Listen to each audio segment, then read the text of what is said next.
የክርስቶስ መስቀል ይበልጣልና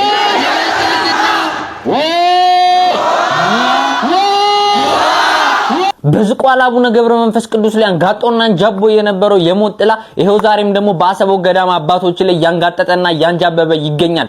ልብ ሰባሪና አሳዛኝ ነገር ከወደ አሰቦት ገዳም ተሰምቷል። የገዳሙ ጥበቃ የታገተና የተወሰደ ሲሆን በአካባቢው ነዋሪዎች ላይ ደግሞ አንድ አባትና ልጅ አባትየው የተገደለ ሲሆን ልጅ ትኩረት ለገዳሞቻችን ትኩረት ለገዳማውያን ያን ወንዝ የተሻገር ብፁዕ አቡነ አብርሃም ብፁዕ አቡነ ጴጥሮስ አንድ ስለሆኑ ያው እግዚአብሔር እስከፈቀደው አሻገሩ እንዲወገዝ ተደርጓል። ስለዚህ መጽሐፉ ተወግዟል። በዚህም መሰረት እንግዲህ ይሄ መጽሐፍ የኢትዮጵያ ኦርቶዶክስ ተዋሕዶ ቤተክርስቲያንን የማይወክል የተወገዘ መጽሐፍ መሆኑን ምልዓተ ጉባኤው ወስኗል። እግዚአብሔር ግን ይጸጸታል አይጸጸትም ከሆነ መልሳችሁ። ሰላም ጤና ይስጥልኝ። እንዴት አላችሁ? እግዚአብሔር የተመሰገነ ይሁን። ወቅታዊ በሆነ መረጃ ወደ እናንተ ተመልሼ መጥቻለሁ። ዛሬ የምንመለከተው እንግዲህ በአሰቦት ገዳም አባቶቻችን ችግር ውስጥ ናቸውና ለዚህ ገዳም ትኩረት ያስፈልጋል የሚሉ ነገሮች አሉ። እነዛን እንመለከታለን። እንዲሁም ደግሞ ቅዱስ ሲኖዶስ እጅግ ደስ የሚሉ ውሳኔን ወስኗል። በተለይ በገድላት ዙሪያ ያንን የማስቃኛችሁ ይሆናል። ሌላው ደግሞ ብፁዕ አቡነ አብርሃምና ብፁዕ አቡነ ጴጥሮስ እንግዲህ ለ3 ዓመት የጠቅላይ ቤተ ክህነት ዋና ስራ አስኪያጅና የቅዱስ ሲኖዶስ ዋና ጸሐፊ ሆነው አገልግለዋል። ይህንንም አንድ ብፁዕ ሊቀ ጳጳስ ያንን የመከራ ዘመን አሻግረውናል፣ ሊመሰገኑ ይገባል የሚሉ ነገሮች አንስተዋል። እነዚህና ሌሎች ነገሮች እንመለከታለን። እስከ መርሐ ግብሩ ፍጻሜ አብራችሁን ቆዩ። ይህን ቪዲዮ ላይክ በማድረግ ቤቱንም ሰብስክራይብ እንድታደርጉ እየጠየቅኩኝ ትኩረት ለአሰቦት ገዳም አባቶቻችን እያላችሁ ሁላችሁም ኮሜንት ላይ የክርስቲያን ግዴታችሁን እንድትወጡ ድምጽ እንድትሆኑ በልዑል እግዚአብሔር ስም ጠይቃለሁ። ከሁሉ በፊት ግን እስቲ ይህን ቪዲዮ ተመልከቱ።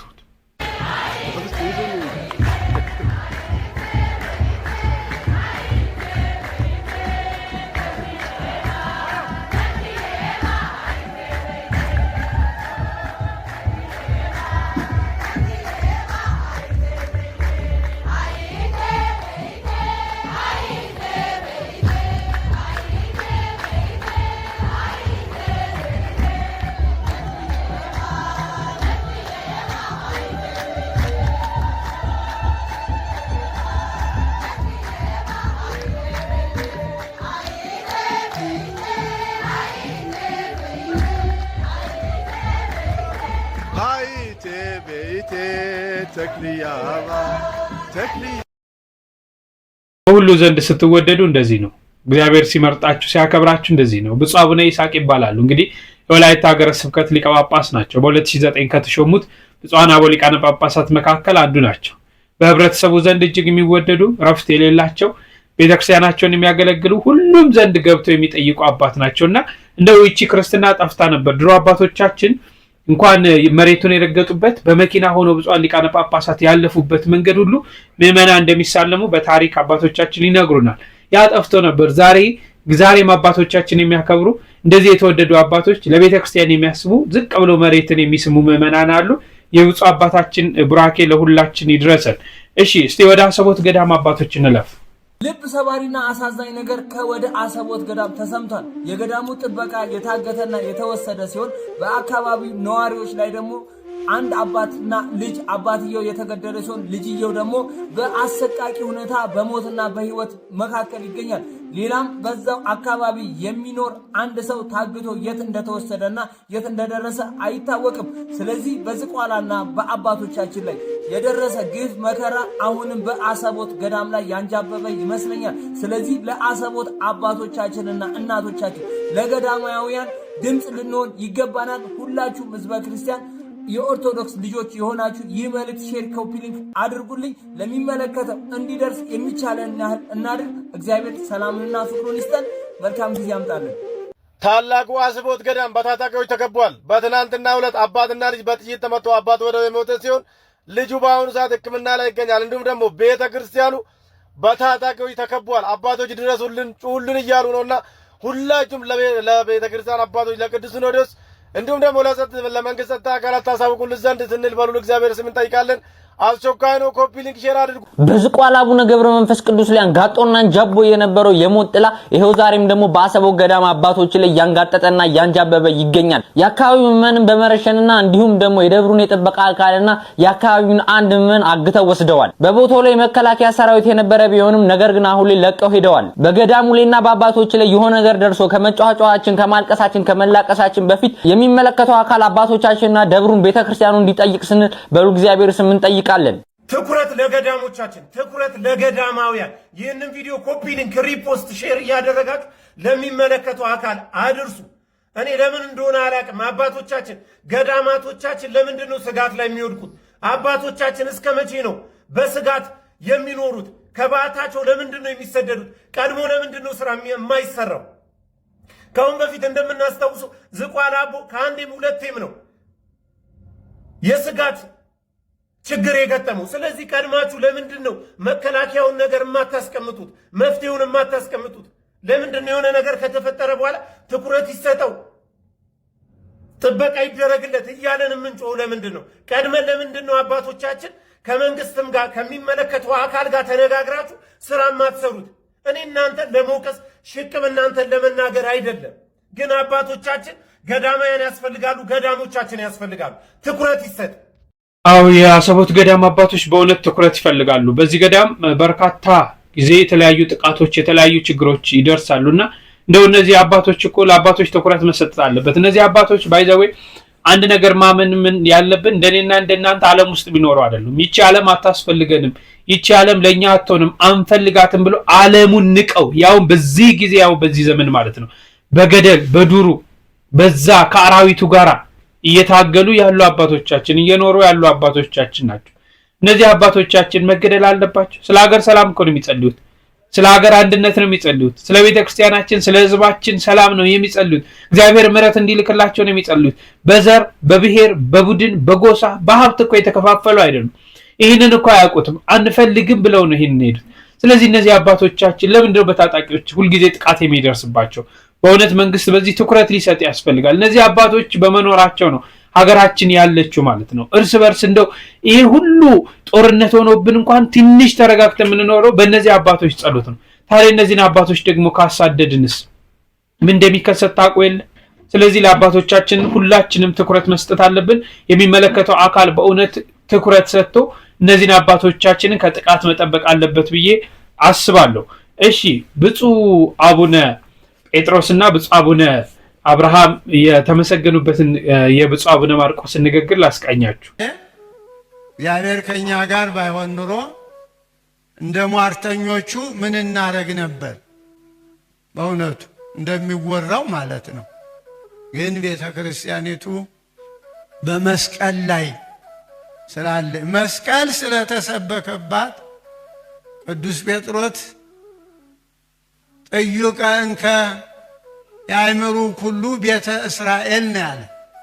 መላው ቤተ እስራኤል ይህን ይወቅ ከመ እግዚአ ወመሲሐ ረስዮ እግዚአብሔር ለውእቱ ኢየሱስ ለአንትሙ ሰቀልክምዎ፣ እናንተ ሰቅላችሁ የገደላችሁት ኢየሱስን አዎ አስነሳው።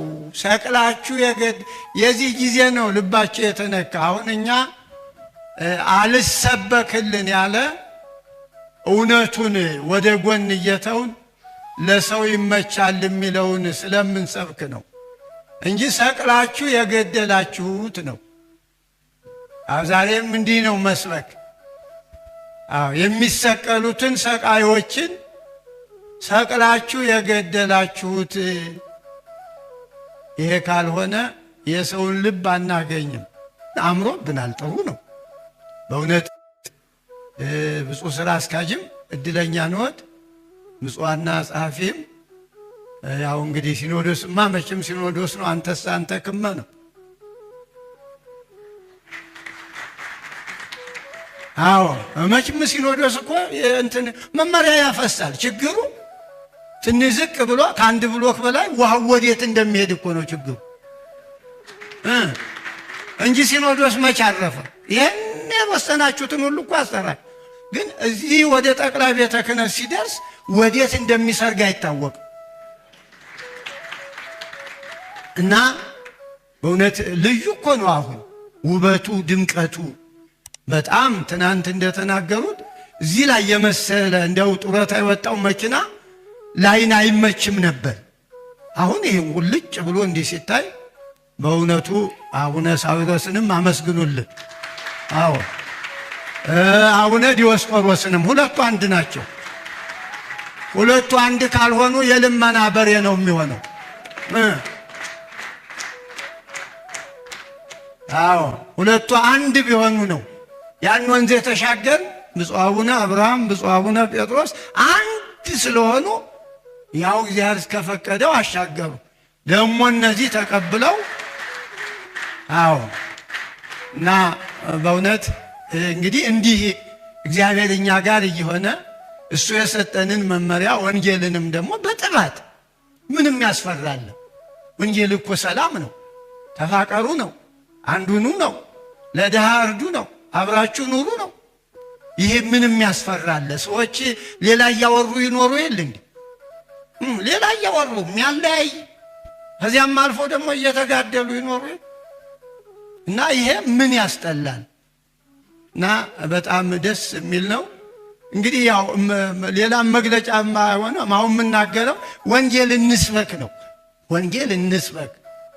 አዎ ወንጌል ወህቡረ ይጸመዱ ትምህርተ ሐዋርያት ነው የሚል ትምህርተ ሐዋርያት አናበን ከሐዋርያት የሐዋርያትን ትምህርት ያመኑት ሁሉ አዎ ጽሙድ ሆነው በየሥራ ድርሻቸው ወይም ደግሞ ሳይናበብ ከሆነ ለሊቃውንቱ ነው ትምህርተ ሐዋርያት ካልን ሐዋርያት በማስተማር አዎ ተግተው ደከመን ታከ ሌላውን ለሕዝቡ ሰጥተው እኛ ሌላው ውስጥ አንገባም ወንጌል ነው የምንሰብክ ብለው ወንጌል ይሰብኩ ነበረ ነው እና በወንጌል ነው ሁሉ ክብር የመጣው። እግዚአብሔር እየረዳቸው ነው ያለ። እግዚአብሔር ባይረዳን እስቲ እንደው አስቡት። ዛሬ ሞት እየረገጣችሁ ነው የመጣችሁ። በእውነት ሞት እኮ ነው የሚረገጠው። አንዱ ወደ አንዱ መሄድ አይቻልም። እና ይሄ የእግዚአብሔር እርዳታ ነው። ወቃሎ ያጸን ነው በተአምር ዘኤው ተከታታይ መሆኑ ቋየ ነው። ከርሞ ደግሞ የበለጠ ነው የሚሆነው እርግጠኛ ነኝ እኔ። እና አንድ መሆን አለብን።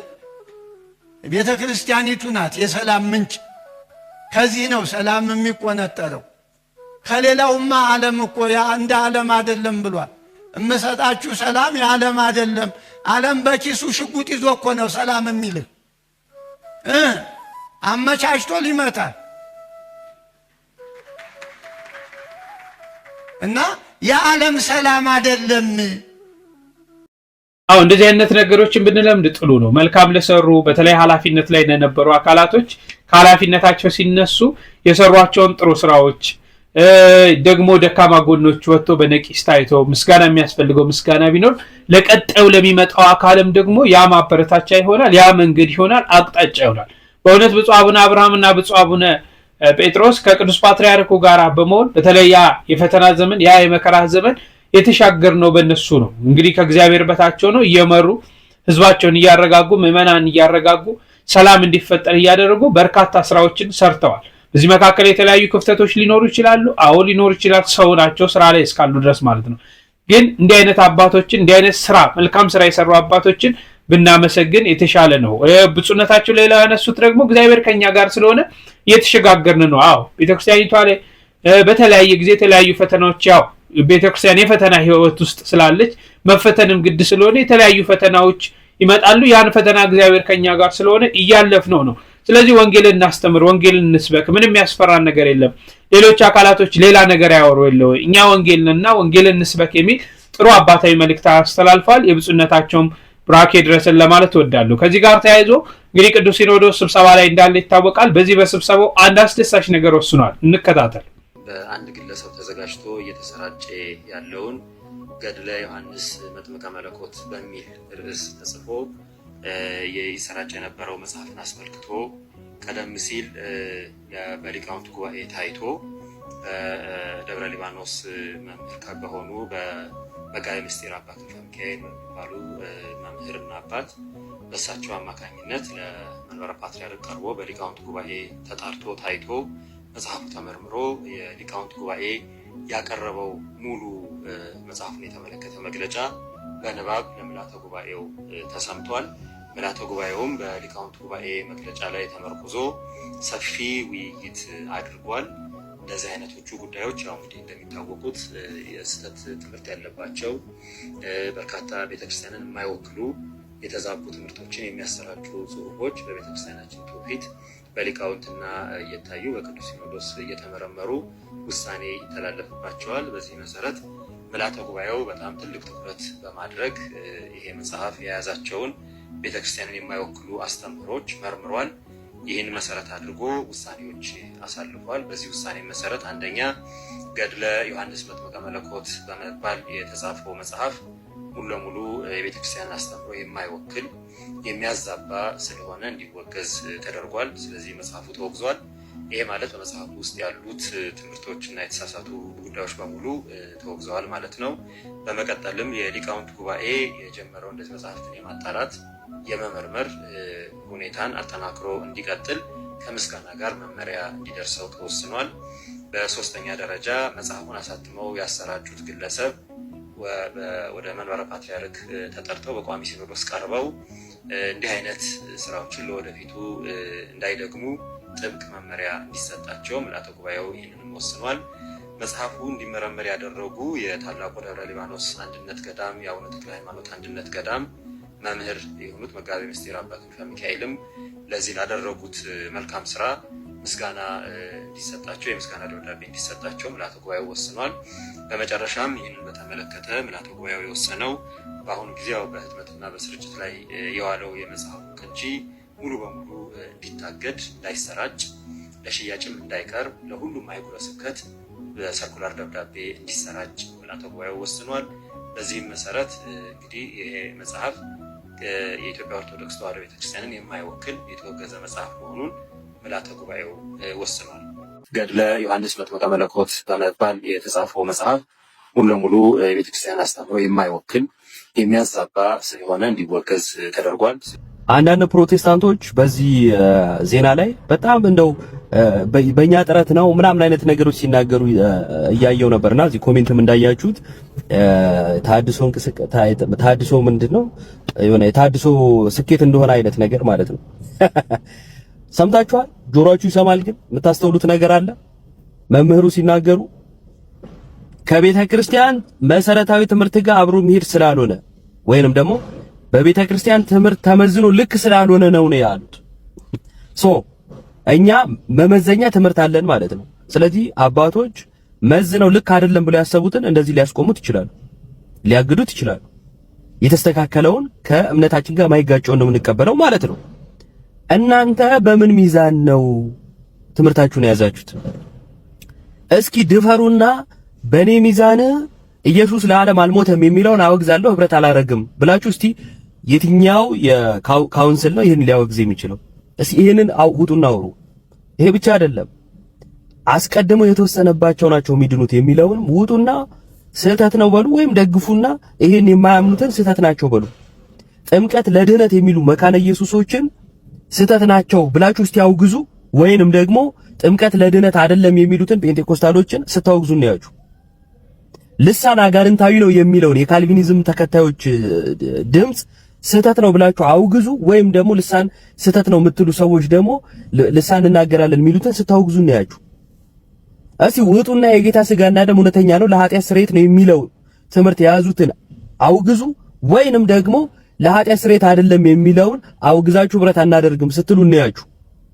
መሰረታዊ ትምህርት አይደለም በሚል እናቻችለው ብላችሁ ልክ እንደ ብሔር ብሔረሰቦች ልዩነታችሁን ውበታችሁ ብላችሁ ስታበቁ እኛ ጋር መታችሁ ለማውራት የምታረጉት ጥረት አላዋቂነታችሁን የሚያሳየው።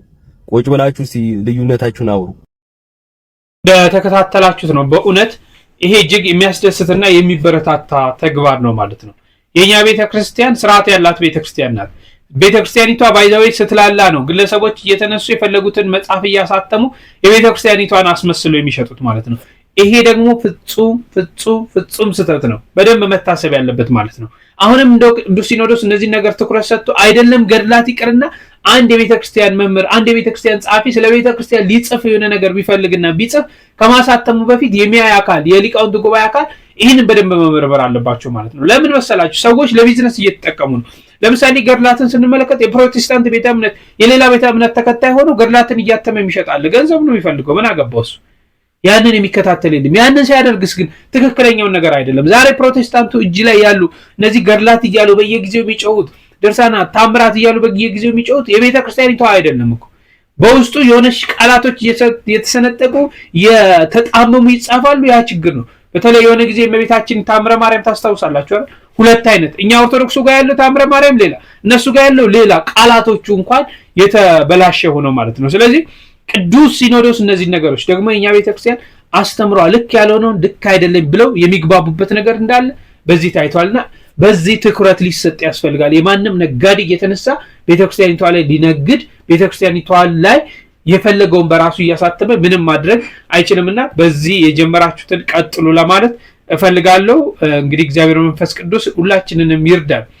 እሺ በመጨረሻ እነዚህ እንከታተልና እንጨርሳለን። እግዚአብሔር ግን ይጸጸታል አይጸጸትም ከሆነ መልሳችሁ እና እግዚአብሔር ለዳዊት በእውነት ማለ አይጸጸትም መዝሙር 131 ቁጥር 11 ላይ ለምን ተብሎ ተጻፈ?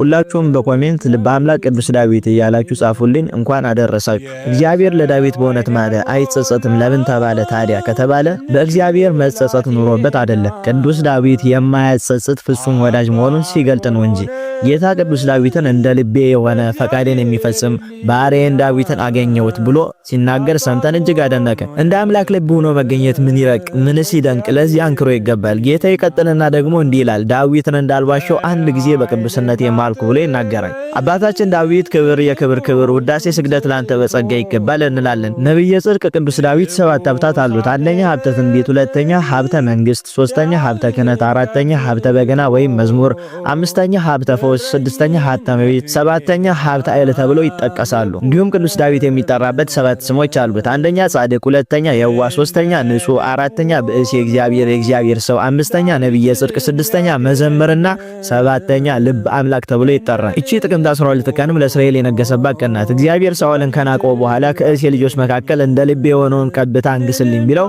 በዚያች ቀን ነብዩ ሳሙኤል ቤተልሔም ገብቷል። በዚያም ከኤልያብ እስከ አሚናዳብ 7ቱን የእሴ ልጆች ቢፈትን አልሆነም። ቅዱስ ዳዊትም በዛን ጊዜ በጎቹን እየጠበቀ በእረኝነት ስፍራ ተቀምጦ ነበር። እግዚአብሔርም በበጎቹ ላይ ቅዱስ ዳዊት ታምኖ ቢገኝ ማለትም በጎቹን አንበሳ ነብር መጥቶ ቢነጥቁበት ሩጦ ከመንጋጋቸው ነጥቆ በጎቹን ያስተርፋቸው ነበርና እግዚአብሔር የሚጠፉትን እነዚህን እንስሳ ቅዱስ ዳዊት እንዲተጨንቆ ከጠበቀልኝ ሕዝቤን እስራኤልንማ እንዴት አድርጎ ይጠብቅልኝ ይሆናል ብሎ የቅዱስ ዳዊትን በትንሽ መታመን እግዚአብሔር በንግስና አተለቀው። ስለዚህ በቅዱስ ሚካኤል ጠቋሚነት ግን ከእረኝነት ቅዱስ ዳዊት ተጠራ። ገና ከርቀት ሲመጣም የዘይት ቀርኑ ቦግ ብሎ ተከፈተ። በቅዱስ ዳዊት ራስ ላይም እንደ እሳት ፈላ። በአምላክ ምርጫ በ12 ዓመቱ ንጉስ ተባለ። የቅዱሱ ዜና ብዙ ነውና በታኅሳስ 23 ላይ በደንብ እንጠቅሰዋለን። አባ ጊዮርጊስ ዘጋስጫን በሰዓታት መጽሐፉ እንዲህ ብሎ ይጠራዋል። ምስለ ዳዊት አቡኪ መዘምር ምስለ ዳዊት አቡኪ መዘምር ዘሃለኪ እንዘይብል ክነፈር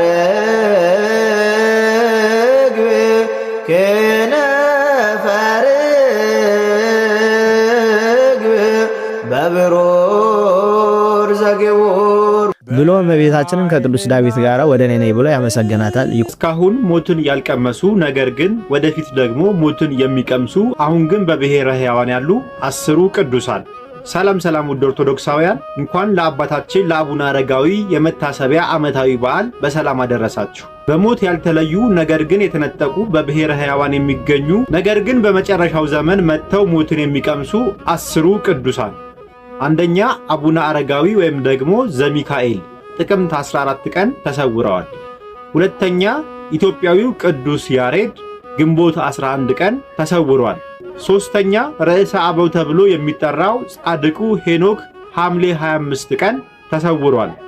አራተኛው ርዕሰ ነቢያት ተብሎ የሚጠራው ጻድቁ ኤልያስ ደግሞ ጥር 6 ቀን ተሰውሯል። አምስተኛ ዮሐንስ ወልደ ነጎድጓድ ወይም ፍቁረ እግዚእ ደግሞ ጥር 4 ቀን ተሰውሯል።